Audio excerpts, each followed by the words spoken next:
오늘 말씀 행복이라는 제목으로 시편 1편 말씀 살펴보고 싶습니다.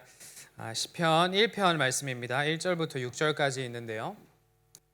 시편 1편 1절에서 6절입니다. 이 시간 다 같이 일어나셔서 말씀 읽어보도록 하겠습니다. 시편 1편인데 제가 1절 먼저 읽겠습니다. 복 있는 사람은 악인의 꾀를 따르지 아니하며 죄인의 길에 서지 아니하며 오만한 자의 자리에 앉지 아니하며 오로지 주님의 율법을 즐거워하며 밤낮으로 율법을 묵상하는 사람이다. 그는 시냇가에 심은 나무가 철 따라 열매를 맺으며 그 잎이 시들지 아니함 같으니 하는 일마다 잘 될 것이다. 그러나 악인은 그렇지 않으니 한낮 바람에 흩날리는 쭉정이와 같다. 그러므로 악인은 심판받을 때에 몸을 가누지 못하며 죄인은 의인의 모임에 참여하지 못한다. 그렇다. 의인의 길은 주님께서 인정하시지만 악인의 길은 망할 것이다. 아멘. 이 시간 가슴에 손 얹고 다 같이 고백하겠습니다. 이 시간 하나님의 말씀을 받습니다. 이 말씀이 나를 변화시킵니다. 이 말씀이 우리 가정을 변화시킵니다. 내 멋대로의 신앙에서 벗어날 것입니다. 아멘. 감사합니다. 자리에 앉아 주시기를 바랍니다. 행복이라는 질문으로 예배 시작하겠습니다. 옆 사람 보고 인사할게요. 행복하신가요? 오늘 질문 귀에 박히도록 할 겁니다. 행복하신가? 행복이라는 제목으로 말씀 나누기 소망하는데 이번에 한국 홍대에 가니까 이걸 봤어요. 네잎 클로버를 클로버 아니죠? 클로바입니다, 여러분. 네잎 클로바를 단돈 2,000원에 판매하시는 할아버지를 제가 뵀습니다. 그 모습을 보자마자 제가 두 가지 생각이 들었습니다. 첫째는 정말 할아버지가 이걸 다 따셨을까? 라는 생각이 들었고, 그걸 다 따셨다면 진짜 대단하신데? 라는 생각이 들었고, 두 번째 든 생각은 이걸 사서 이걸 와이프 사다 주면 좋아할까? 라는 생각이 들었습니다. 근데 성령님의 감동이 임하셔서 정말 그건 좀 아닌 것 같다 라는 생각이 들어서 2,000원을 굳었습니다. 그렇죠? 네잎클로버가 우리가 행운을 뜻한다라고 하면 우리가 흔히 세잎클로버는 행복을 뜻한다라고 이야기를 하지 않습니까?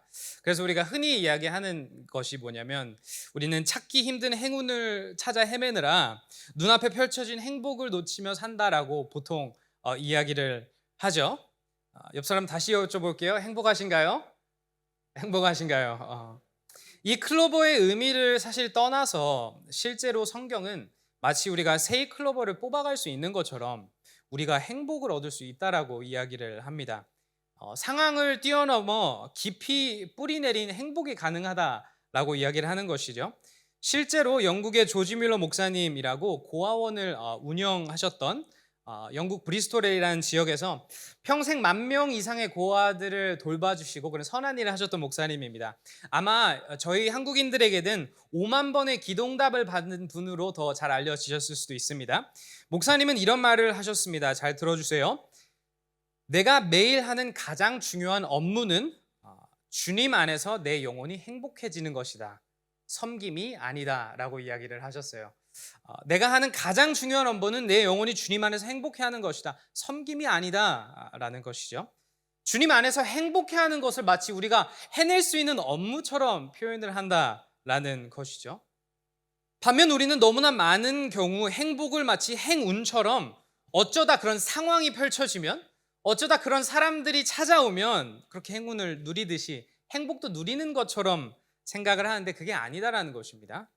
저 따라해 주시기 바랍니다. 행복은 이뤄내는 것입니다. 따라해 주시기 바랍니다. 행복은 지켜내는 것입니다. 그래서 옆 사람 보고 다시 인사할게요. 행복하실 수 있습니다. 행복하실 수 있다라는 것입니다. 실제 오늘 본문이 그렇습니다. 성경 봐주시면 오늘 시편 1편 이렇게 시작합니다. 복 있는 사람은 이라고 하면서 쭉 이야기를 하죠.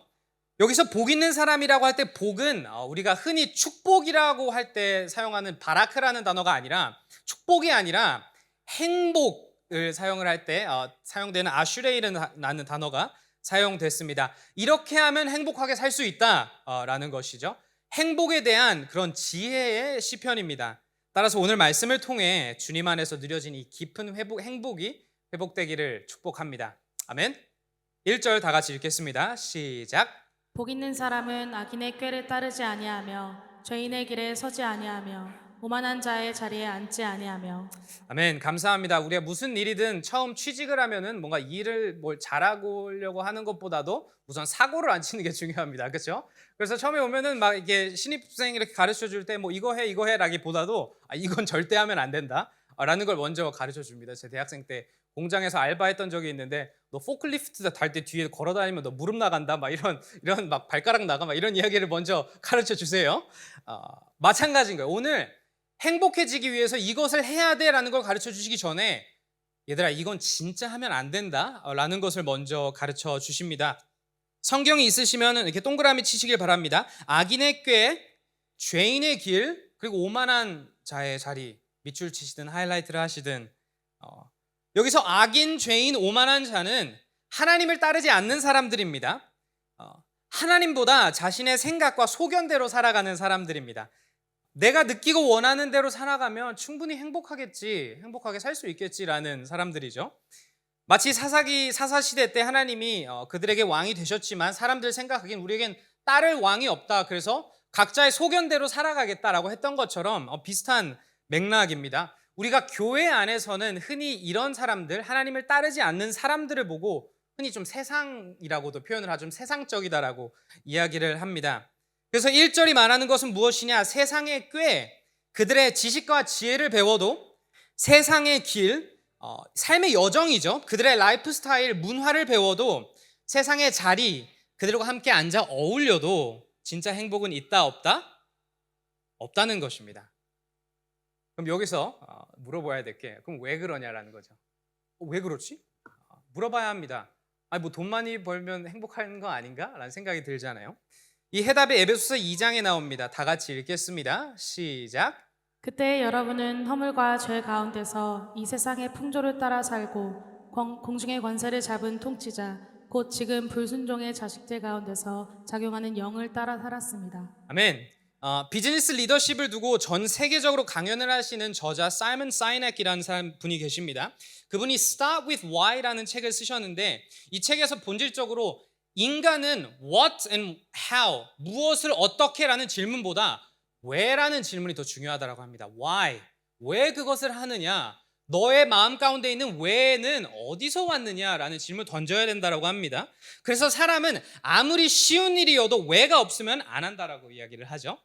반대로 아무리 어려운 일이어도 왜가 납득이 되면은 끝까지 해낸다라는 것이죠.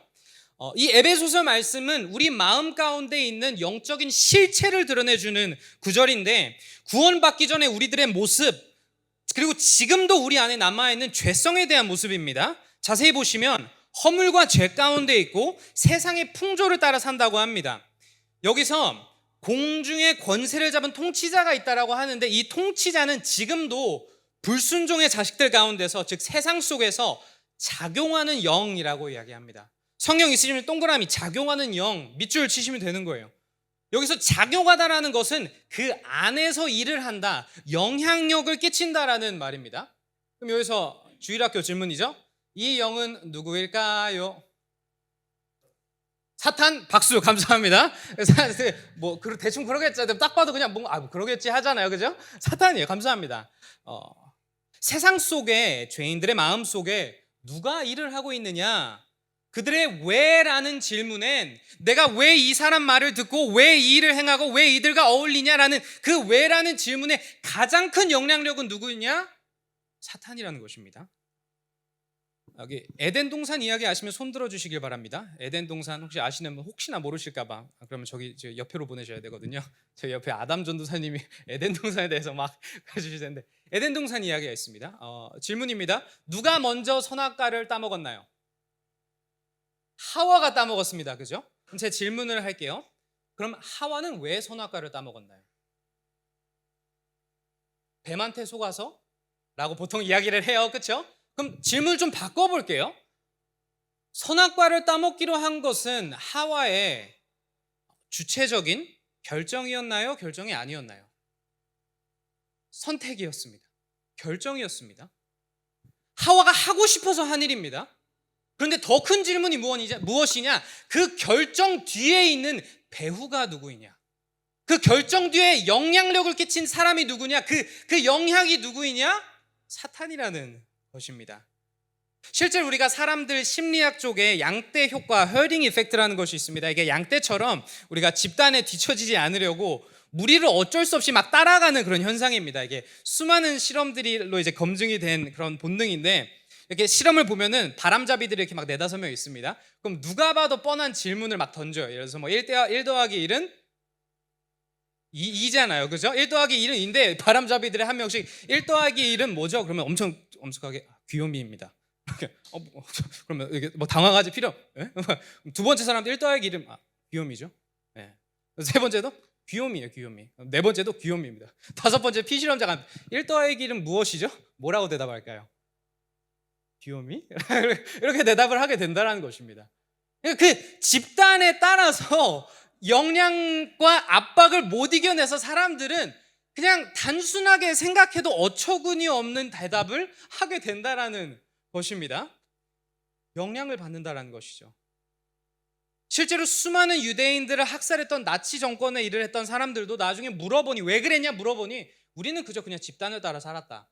나는 그냥 월급을 받으며 일을 했던 공무원이었을 뿐이다 라고 대답을 합니다. 그래서 내가 결정을 한다고 해서 진짜 물어봐야 될 질문은, 내가 이걸 하면 행복해질 것 같아? 알겠어요?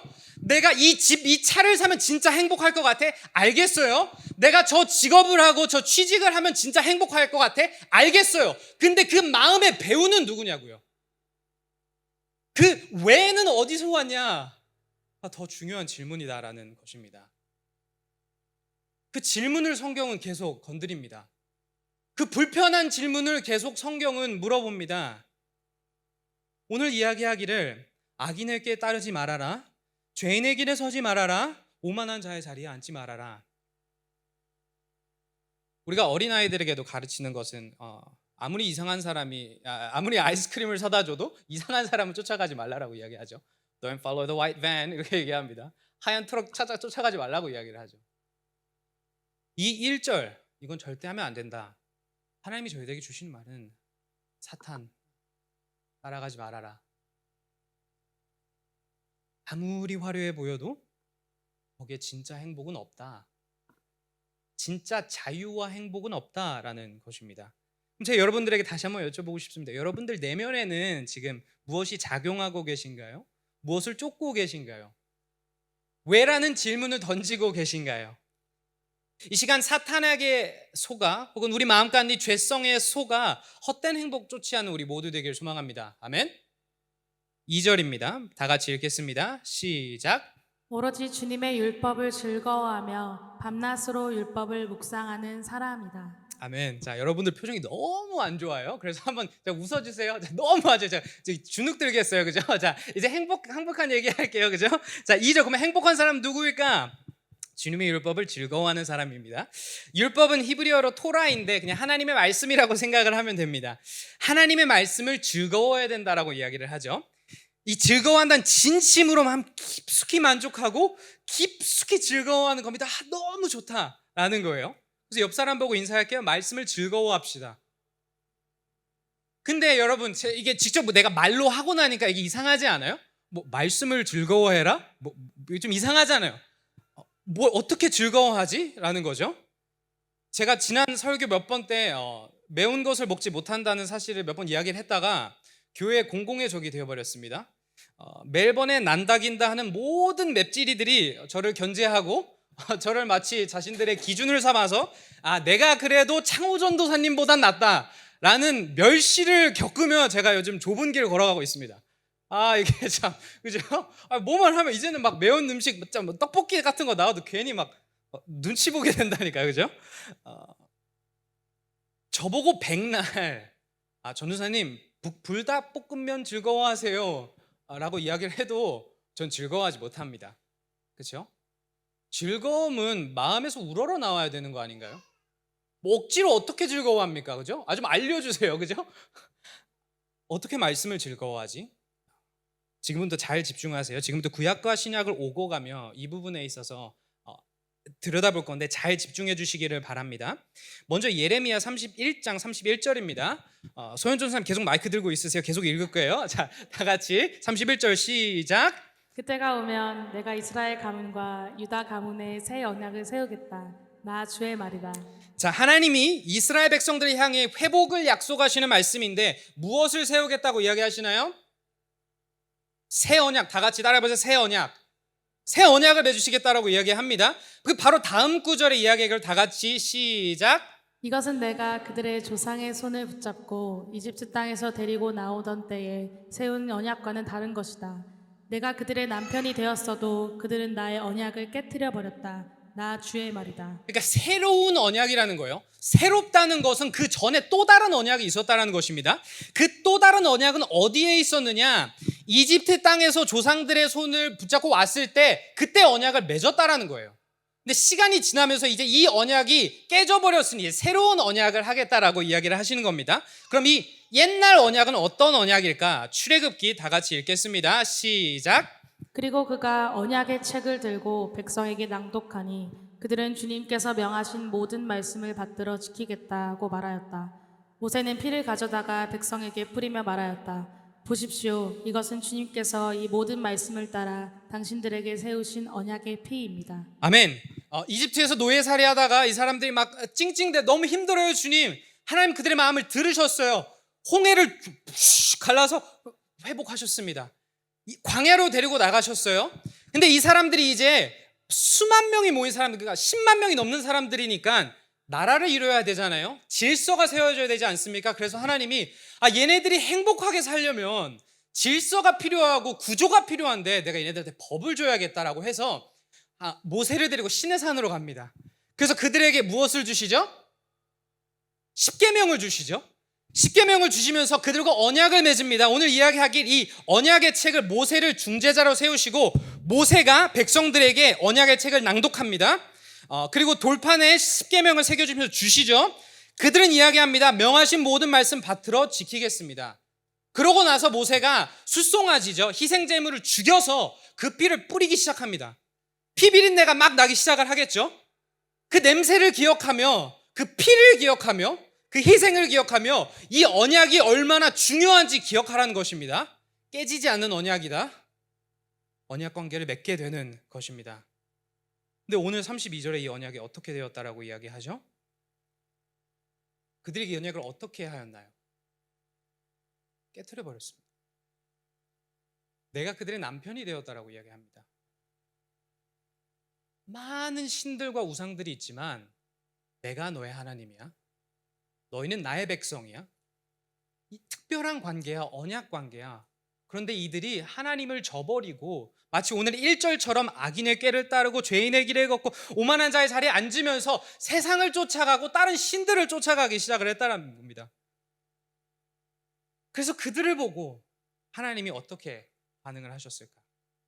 하나님이 다짐을 하십니다. 얘네들을 회복시켜야 하겠다. 얘네들을 회복시켜야 하겠다. 그래서 하나님이 선택하신 회복의 방법이 33절 그 다음에 나옵니다. 다 같이 읽겠습니다. 시작. 그러나 그 시절이 지난 뒤에 내가 이스라엘 가문과 언약을 세울 것이니 나는 나의 율법을 그들의 가슴 속에 넣어주며 그들의 마음판에 새겨 기록하여 나는 그들의 하나님이 되고 그들은 나의 백성이 될 것이다. 아멘.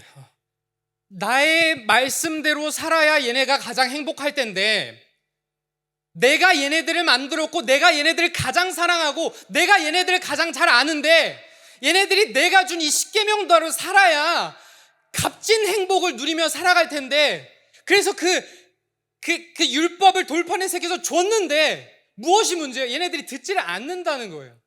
그래서 하나님이 어떻게 하면 얘네들한테 행복을 줄 수 있을까? 어떻게 얘네들이 행복한 삶을 누리게 해줄 수 있을까? 어떻게 그 반복되는 그 죄악의 굴레에서 좌절과 절망의 굴레에서 회복시켜서 행복을 줄 수 있을까? 율법을 그들의 가슴 속에 넣어줘야겠다. 그들의 마음판에 새겨 기록을 해야겠다라는 것입니다. 실제로 고린도전서 말씀입니다. 다 같이 읽겠습니다. 시작. 식후에 잔도 이와 같이 하시고서 말씀하셨습니다. 이 잔은 내 피로 세운 새 언약이다. 너희가 마실 때마다 이것을 행하여 나를 기억하여라. 매달 읽는 말씀이죠. 예수님의 말씀이십니다. 이 잔은 내가 흘린 피로 세운 새 언약이다. 예레미야 때 읽었던 그 새 언약, 똑같은 새 언약입니다. 이것을 마실 때마다 나를 기억하여라. 그러니까 이게 무슨 말이냐면 이미 깨져버린 모세의 언약, 숫송아지의 피로 이루어졌던 그 언약, 말씀이 돌판에 새겨진 언약이 불충분하였으니 이것을 완성시키기 위해 절대로 깨지지 않는 새로운 언약, 숫송아지가 아니라 예수 그리스도의 보혈로 이루어진 언약, 이 말씀이 그냥 책에 이대로 글자로 있는 게 아니라 우리들 마음속에 새겨질 수 있는 새로운 언약을 주시기 위해 진짜 좀 행복하게 살라고 예수님이 십자가에 못 박혀 돌아가셨다는 것입니다. 배반을 당하셨고요, 매를 맞으셨고요, 다시 면류관을 쓰셨고 십자가에 못 박혀 피를 흘리셨습니다. 우리가 이 말씀이 우리 마음 가운데 납득되어지는 것이 얼마나 큰 은혜인지를 기억하기 소망합니다. 우리 마음에, 우리 이 죄로 굳은 이 마음에 율법이 새겨지기 위해 우리가 이 말씀을 진짜로 즐거워하기 위해, 와, 이게 진실이구나, 이 성경 안에 약속하는 이 행복, 이 기쁨, 이 평안, 진짜 그냥 누릴 수 있는 거구나, 전래동화가 아니구나 라는 것이 마음에 회복되기 위해, 정말 행복한 삶을 살 수 있기 위해 십자가에 돌아가셨다라는 것입니다. 회심했다라고도 표현을 하죠. 거듭났다라고도 표현을 합니다. I was born again. 하나님을 인격적으로 만났다라고 가장 자주 표현이 됩니다. 믿음이 생겼다, 크리스천이 되었다. 예배를 드리는데, 말씀을 듣는데 갑자기 가슴이 막 뜨거워집니다. 그 사랑이 진짜 느껴집니다. 예전에는 안 들리던 말씀이 들리기 시작하고 내가 죄인됨이 느껴지기 시작합니다. 자격 없는 나를 사랑하신 하나님의 사랑에 감격하고 감사하는 마음이 막 생기기 시작합니다. 그래서 예수님을 생각하면 막 눈물이 흐릅니다. 그래서 이 구원의 말씀이 너무나 즐거운 겁니다. 여기에 진짜 행복이 있구나, 내가 이렇게 사랑받는 존재이구나. 돌판에만 있던 이 말씀이, 성경책에만 있던 이 말씀이, 설교 시간에만 이렇게 들리던 말씀이 내 마음에 새겨지기 시작하는 것입니다. 이게 행복의 시작이고 구원의 시작이고 회복의 시작이고 은혜, 선물이라는 것입니다. 교회가 억지로 나오는 곳이 아니지 않습니까? 물론 때로 책임감으로 나오게 될 때도 있지만 본질적으로는 억지로 나오는 것이 아닙니다. 내 마음이 요동치고 움직이기 때문에 나오는 것입니다. 크리스천이 되었다는 말은 그냥 주일에 교회를 다닌다는 말이 아닙니다. 이 말씀이 내 마음속에 새겨졌다라는 고백입니다. 이 말씀 제 마음 가운데 있습니다. 성경이 말하는 사랑 제 마음 가운데 있습니다. 그 평안 마음 가운데 있습니다. 마음이 변했습니다. 삶이 새롭게 되었습니다. 은혜로 받았습니다. 값싼 행복이 아닌 것이죠. 우리가 누릴 수 있는 행복은 절대 가볍지 않다는 것입니다. 그냥 상황이 조금 바뀐다고, 공동체가 조금 바뀐다고, 기도 제목이 조금 응답되지 않는다고 사라지고 없어질 만큼 값싼 행복이 아니라는 것입니다. 우리가 우스갯소리로라도 하나님 안에서 누리는 행복, 그리고 세상이 주는 행복을 적당히 타협하면서 주일 성수는 하지만 월요일부터 목요일까지는 내가 원하는 대로 살고, 금토일은 레디컬 나와야 되니까, 금토일은 또 토요일 SFC 해야 되니까 적당하게 타협하면서 여기서도 행복 저기서도 행복, 이런 차원이 아니라는 것입니다. 그 십자가 사랑 기억해야 된다는 것이죠. 그리스도의 죽음이 달린 행복입니다. 저희들의 행복을 위해, 참된 행복을 위해, 말씀 안에 있는 진짜 깊은 영원한 행복을 위해 예수 그리스도가 모든 것을 거셨다는 그 그리스도의 보혈을 매일같이 기억해야 된다는 것입니다. 여러분들의 마음 어떠신가요? 행복하신가요? 그리스도 안에 있는 값진 행복을 기억하고 계신가요? 그 거저받은 사랑 기억하고 계신가요? 혹은 스스로 값싼 행복만을 쫓으며 살고 계신가요? 이 시간 이 값진 행복이 우리 마음 가운데 명확히 새겨지기를 간절히 축복합니다. 아멘. 옆 사람 보고 인사할까요? 행복해집시다. 행복해집시다. 다시 2절로 돌아올게요. 2절 보면 자 이제 율법을 즐거워하였어요. 이제 어떻게 해야 돼요? 밤낮으로 율법을 묵상을 해야 합니다. 묵상 마치 소가 되새김질하듯 계속 생각을 하는 것이죠. 제가 얼마 전에 그 머리를 잘랐습니다. 머리를 잘랐어요. 제가 얼마 전에 어딘지 이야기 뻔하죠. 그죠? 시티 에즈라엘 갔습니다. 거기 라일이 어머니를 뵙고 라일이 어머니가 머리를 잘라주셨어요. 그죠? 막 머리를 잘라주시면서 이야기를 하다가 갑자기 정말 수진쌤 죄송해요. 이제 얘기 나누게 갑자기 수진쌤이 전사님 커리어 직장통 이딴 거 다 필요 없어요. 막 이러시는 거예요. 진짜로. 그래서 깜짝 놀랐어요. 제가 머리를 만지면은 살짝 졸려가지고 살짝 멍 때리거든요. 저만 그런가요? 그래서 막 머리 자르면 자기 정신이 나갔다 왔다 하는데 갑자기 커리어 직장통 다 필요 없습니다. 전사님. 그러면서 하시는 말씀이 아이를 통해 오는 행복이 제일 크다라고 이야기를 해주시더라고요. 그러면서 전사님 빨리 아이 가지시라고 하더라고요. 그래서 선생님 비즈니스 하시는 분이셔서 그런지 그러니까 듣다 보니까 마음이 막 혹한 거예요. 막 그런가? 막 이게 막 아이를 지금 당장 안 가지면 손해 보는 느낌을 막 받는 거예요. 그죠? 그러면서 머리를 잘라 주시는데 계속 라일이 이야기를 하셨어요. 그러니까 라일이 이야기가 그러니까 우리 라일이 너무 라일 이야기가 끝이 안 납니다. 그래서 라일이 이야기 너무 좋잖아요. 근데 이게 라일이 이야기가 계속되는데 어찌됐건 제 머리는 계속 잘리잖아요. 그래서 라일이 이야기가 깊어질수록 제 머리는 계속 짧아지고 그래서 슬슬 불안하더라고요. 그러니까 아까 저기 자르셨는데 또 자르시는 것 같은데 막 실제 평상시 한 3-40분이시면은 이게 저 사람 가세요 이렇게 내보내시는데 1시간 20분이 있었습니다. 거기서 이게 그냥 제 기분 탓이라고 할게요. 그냥 제 기분 탓이라고. 생각을 하면서 이게 본문이 생각이 났습니다. 이분은 밤낮으로 라일이를 묵상하시는 분이시구나 생각이 확 들더라고요. 그러시면 그렇구나 이 인생. 사실 모든 부모님이 그러시겠죠. 그러니까 사랑하면 밤낮으로 생각이 납니다. 뭐 그렇다고 해서 뭐 마냥 쉽게만 하진 않은 거죠. 물론 힘들 때도 있겠죠. 아이를 키우는 것이 힘든 것처럼 이 말씀을 읽고 연구하고 묵상하는 것도 고된 일입니다. 막 쉽지만은 않아요. 사실 여기서 말씀을 묵상하는 게 그냥 쉬운 일이었으면 좋겠다라고 소망하는 것은 가장 소망하는 사람은 아마 저일걸요.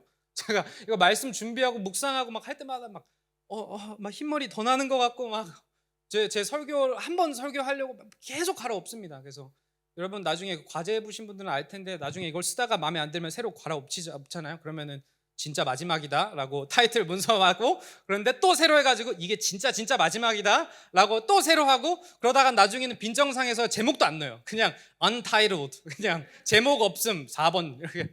그러면 하은이가 와가지고 untitled 14번째네 하고 이렇게 가요. 막 그런단 말이에요. 너무 쉽지만 않죠. 배워야 될 것도 많고.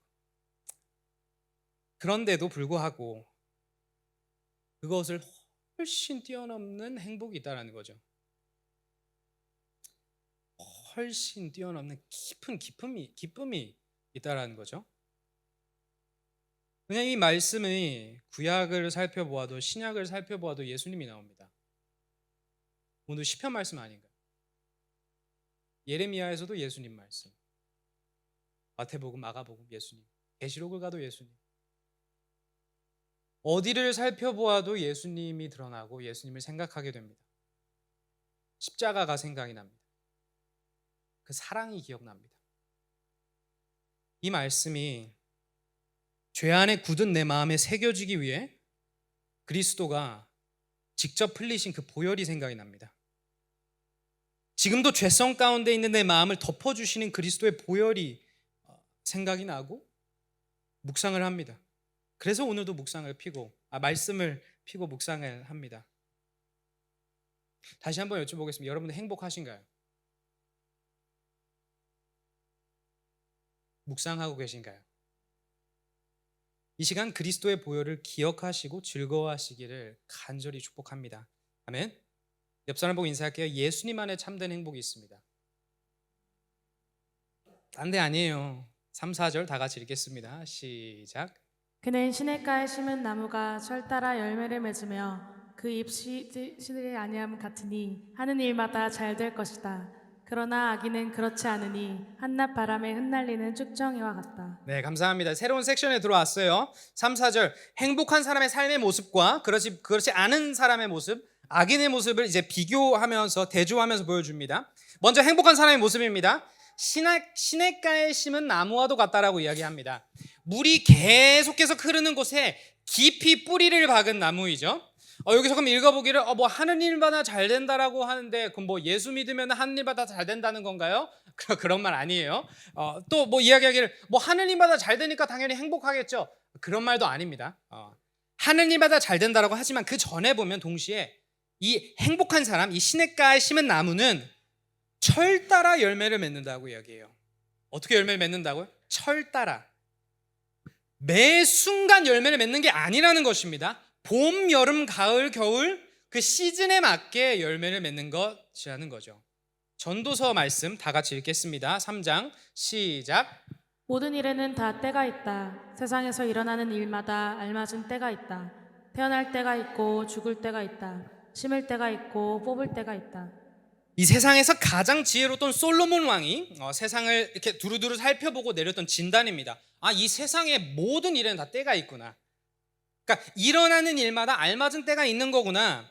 태어날 때가 있으면 죽을 때가 있는 거구나. 이 전도서 말씀 쭉 내려가면은 울 때가 있고 웃을 때가 있다라고도 이야기를 합니다. 우리는 항상 웃고 싶죠. 통곡할 때가 있고 기뻐 춤출 때가 있다라고 이야기합니다. 우리가 산타 할아버지가 울지 말라라고 했는데 아니에요. 그죠? 솔로몬 할아버지는 울을 때도 있다라고 이야기를 합니다. 그죠? 더 나아가서 고백하는 것이 전도서에서 사람이 애쓴다고 여기에 보탤 수도 없다라고도 고백을 하고요. 그런 현실에도 불구하고 하나님은 모든 것이 제때에 알맞게 일어나도록 하셨다라고 고백을 합니다. 본문으로 돌아오자면 행복한 사람은 철 따라 사는 지혜를 아는 사람입니다. 또 본질적으로 이야기하면 하나님의 주권을 인정할 줄 아는 사람입니다. 때로는 해가 뜨고 때로는 비가 오는 거구나. 이건 내가 어떻게 할 수 있는 주님의 영역이구나. 그래서 겸손히 그의 때에 맞춰 살아야겠다라는 거죠. 두 가지인 것입니다. 본질적으로 이게 어떤 모습이냐면 행복은 비가 아닌 시냇가에 온다라는 사실인 것이고 행복은 열매가 아닌 뿌리에서 온다라는 사실을 이 행복한 사람이 아는 것입니다. 비는 철 따라 옵니다. 그죠? 장마기가 있고 비가 올 때도 있고 안 올 때도 있고 지금 아까 또 왔다가 또 안 오네요. 그죠? 어제 또 엄청 더웠어요. 이거 왜 이렇게 그죠? 그러니까 비가 올 때도 있고 철 따라 오는 비에 목숨을 걸지 말자라는 것입니다. 나는 지금 비를 원하지만 비가 오지 않을 수도 있습니다. 그렇다고 해서 무너져 내리면 슬퍼하지 말자라는 거예요. 대신 무엇에 집중하라는 거죠? 내가 지금 뿌리 내린 시냇가에 집중하라는 것입니다. 풀은 마르고 꽃은 시들지만 영원히 지지 않은 말씀과 예수님에 집중하라는 것입니다. 철 따라 맺히는 열매에 집중하지 말라는 것입니다. 열매는 맺힐 때도 있고 맺히지 않을 때도 있는 것입니다. 대신 무엇에 집중하는 거죠? 뿌리에 집중하는 것입니다. 뿌리를 통해 생명을 공급받기 때문이죠. 그래서 예수님도 이야기하시길 나는 포도나무, I am the vine, you are the branch, 넌 나뭇가지니 너희들이 신경 써야 할 것은 그냥 내 안에 거하라 라고 이야기를 하시잖아요. 뿌리에 집중하는 것입니다. 이게 예수님 안에서 행복한 삶을 살아가는 모습이라는, 행복한 사는 사람의 모습이라는 것입니다. 여러분들은 어떤 모습으로 살아가고 계신가요? 반면 주님을 인정하지 않은 악인은 그럼 어떻게 살아가나요? 한낮 바람에 흩날리는 쭉정이와 같다라고 이야기합니다. 이 쭉정이라는 단어가 그냥 묘하게 기분이 나쁜 단어예요. 그죠? 듣기만 해도 너 쭉정이 같아 그럼 뭔가 그래요. 껍질만 있고 알맹이가 없는 곡식과 같은 거죠. 가볍습니다. 흩날립니다. 바람이 불면은 날아갑니다. 시냇가가 아닌 철마다 오는 비에 집중하는 사람이고 뿌리에 집중하는 것이 아닌 그냥 그 보이는 열매에만 집중하는 사람입니다. 쉽게 말하면은 내가 통제할 수 없는 것을 통제하려고 목숨을 거는 사람이고 내가 통제할 수 없는 것에서 행복이 온다라고 믿는 어리석은 사람인 것입니다. 그 가운데서 가지는 착각과 망상은 무엇이냐면 내가 충분히 돈을 벌고 능력이 되면 내가 이 열매를 맺고 싶을 때 언제든 맺을 수 있겠지. 가진 착각은 무엇이냐면 내가 충분히 능력이 된다면 내가 언제든 비를 원할 때 비를 내리게 할 수 있겠지. 라는 그런 망상을 갖고 헛된 행복을 쫓으며 살아가는 사람이라는 것입니다. 그렇게 노력하며 살지만 현실은 뭐죠? 그러지 않으니 좌절하고 흩날리고 일희일비하는 인생이라는 것입니다. 솔로몬만큼 부자가 없었는데, 솔로몬만큼 지혜로운 사람도 없었는데, 솔로몬만큼 권력 있는 사람도 없었는데 그도 이건 어떻게 할 수 없었다라는 것이죠. 여러분들은 어디에서 행복을 찾고 계신가요? 이 시간 시냇가 되시고 뿌리 대신 예수님만을 바라보며 상황에 흔들리지 않는 행복을 누리시는 우리 모두 되기를 간절히 축복합니다. 아멘. 옆 사람과 다시 한번 인사할게요. 행복합시다. 행복합시다. 말씀을 마치며 5절 6절 다 같이 읽겠습니다. 시작. 그러므로 악인은 심판받을 때 몸을 가누지 못하며 죄인은 의인의 모임에 참여하지 못한다. 그렇다. 의인의 길은 주님께서 인정하시지만 악인의 길은 망할 것이다. 아멘. 캐나다에서 시작하셔서 미국으로 오시고 하버드 대학교에서 심리학을 가르치셨던 그 조든 피터슨이라는 교수님이 계십니다. 그 교수님이 여러 가지 책도 쓰셨는데 그분이 하셨던 이야기들, 많은 이야기들 중 하나가 무엇이냐면 인간이 해결해야 하는 가장 중요한 질문은 죽음이고 그리고 죽음에 따른 고통이라고 이야기를 하셨습니다. 투자의 대가 워런 버핏 다들 아시나요? 워런 버핏? 이렇게 워런 버핏이니까 이상한 워런 버핏? 혹시 지금 여기서 만약에 선택권이 주어져서 그러니까 몸은 그대로 가고 상황 그대로 가고 돈도 그대로 갔는데 영혼만 바뀌는 거예요. 내가 워런 버핏 몸에 들어가고 워런 버핏 영이 날아올 수 있는 이 선택권이 주어진다라고 하면은 혹시 그분과 바꿀 사람이 계신가요? 나는 그 돈 한번 좀 만져봐야겠다. 그러니까 내 뱅크에 이렇게 계속 숫자가 찍히는 것 좀 한번 보고 그 돈 맛 좀 하고 이렇게 살아야겠다. 혹시나 잘 모르실까봐 참고로 워런 버핏은 1930년생이십니다. 자, 이제 곧 있으면 2030년도인데 1930년생이세요. 멀게만 느껴지는 죽음이 내 삶에 다가오면, 혹은 내가 멀게만 보였던 죽음을 내가 가지고 오면 모든 것이 재해석되는 경험을 합니다. 제가 이미 주일 설교 때 나눠진 기억이 안 나지만 몇 번 나눴지만 제 삶에 처음으로 죽음을 경험했던 것은 제 고3 때였습니다. 지금 뉴질랜드가 있는 현선 아이죠. 딱 이 11월 초 친했던 3명이서 되게 친했는데 끝나고 인도네시아 여행 가자고 막 이야기했던, 새벽마다 저를 일깨워가지고 Matt Lee, you have to go to the gym. 헬스장 운동해야 돼. 그러면 아침에 어떻게 일어나냐 말면서 그 친구 금요일 날에 say goodbye를 하고 이제 월요일 날에 왔는데 그 친구는 스케이트 사고사로 먼저 하늘나라를 갔었던 그런 경험이 있습니다. 그러면서 생각을 하게 되죠. 이 친구는 고3을 정말 열심히 공부하며 지냈는데 시험도 치지 못하고 떠났네.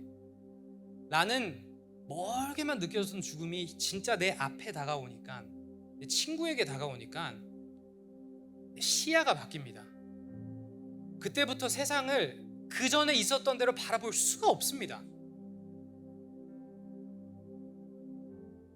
만약 죽음이라는 것이 여러분들 삶에 들어왔다면 아마 지금 내가 살고 있는 이 일상을 이렇게 살지는 않을 수도 있습니다. 아마 내가 꾸리는 행복의 목표가 많이 바뀔 수도 있습니다. 죽음은 반드시 찾아옵니다. 오늘 여기 5절에서 이야기하는 심판받을 때는 반드시 찾아온다는 것입니다. 반드시 오는 이 심판의 때 악인은 하나님 앞에 몸을 가누지 못한다고 합니다. 하나님의 진노가 너무나도 크게 그를 짓눌러서 몸을 가눌 수도 없을 정도로 고통에 처하는 것이죠. 의인의 모임에 참여하지 못한다고 합니다. 반대로 이 의인들의 모임은 얼마나 화려한지 우리가 레디컬 요한계시록을 통해서 살펴보았죠. 우리가 참된 행복을 누리기 위해선 죽음을 묵상해야 하는구나. 되려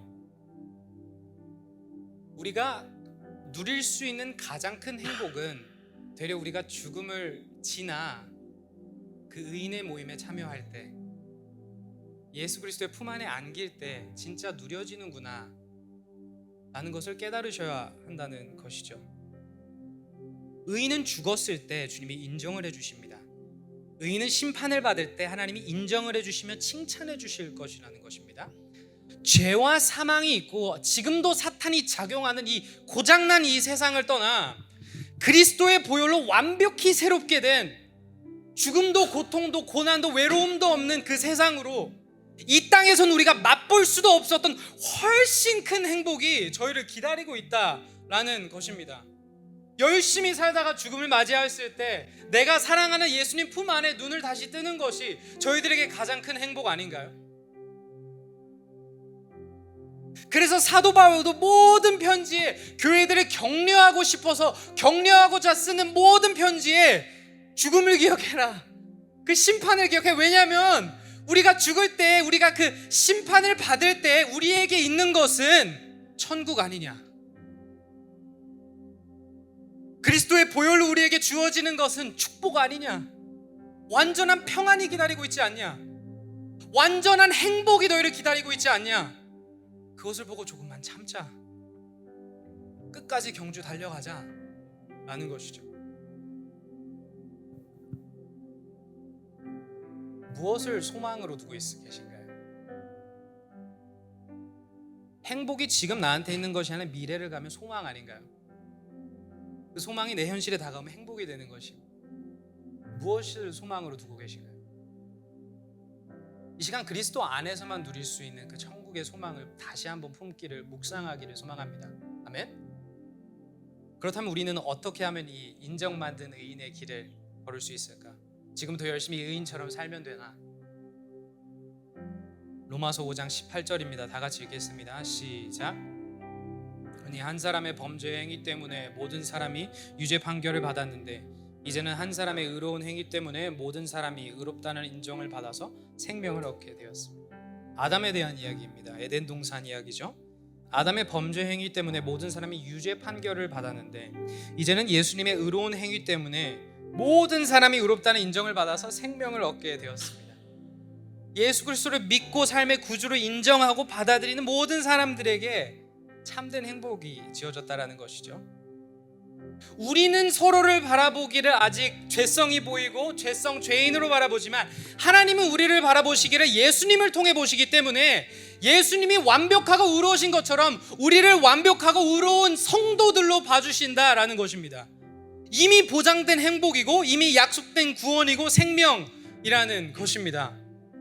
그래서 우리가 살아갈 때 찾기 어려운 그런 네잎클로버를 찾아 헤매는 것이 아니라 이미 저희들 눈앞에 있는 그 십자가 앞에 버젓이 약속된 세잎클로버를 찾는 그런 행복을 누리시기를 축복합니다.